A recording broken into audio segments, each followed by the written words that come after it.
Now we will going to solve the second problem. Here the characteristic equation given is s to the power 4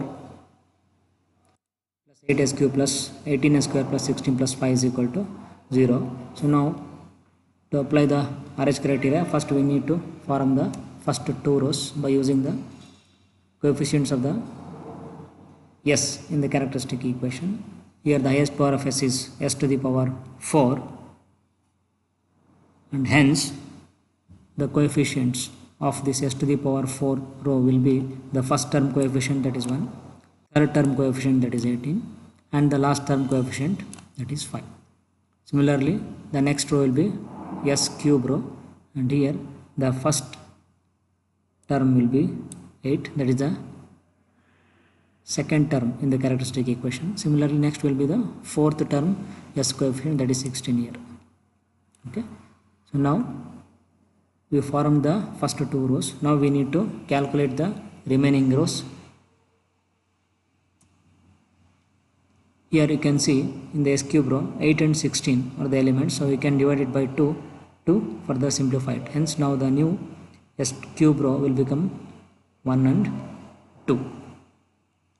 Now we need to next calculate the s square row, so that is by using the s cube and s to the power 4 row. So now how to calculate it? The first term or the first element in the s square row will be 1 into 18 minus 2 into 1 divided by 1. So that will be equal to 16. Similarly, now to get the second element, 1 into 5 minus 0 into 1, so divided by 1. So here we are going to get here 5. So now we need to enter the s square row. Okay, so now here the elements will be now 16 and 5. Similarly, now we need to calculate the s to the power 1 row. We can, here we need to use s square and s cube rows for the calculation. So now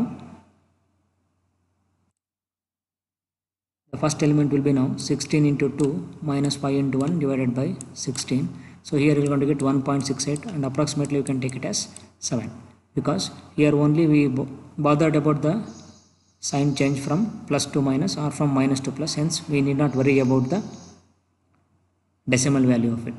Okay, so now we need to calculate the last row. Now to calculate the last row, that is s to the power 0 row, so now we need to use the s square and s cube rows. Now 1.5 into 1.7 into 5 minus 16 into 0 divided by 1.5. Hence you are going to get here 5 back. Okay, now we have completed all the row calculations. Now we need to check for the sign changes in the first column of the Routh array. So now here you can see, starting from s to the power 4 to s to the power 0, the first column. Here you can see very clearly all the terms are having the positive sign. So that means here all the roots of the characteristic equation are going to lie on the LHP or left half of S plane, which is a stable region. So this is how we need to calculate it. So now what will be the result now?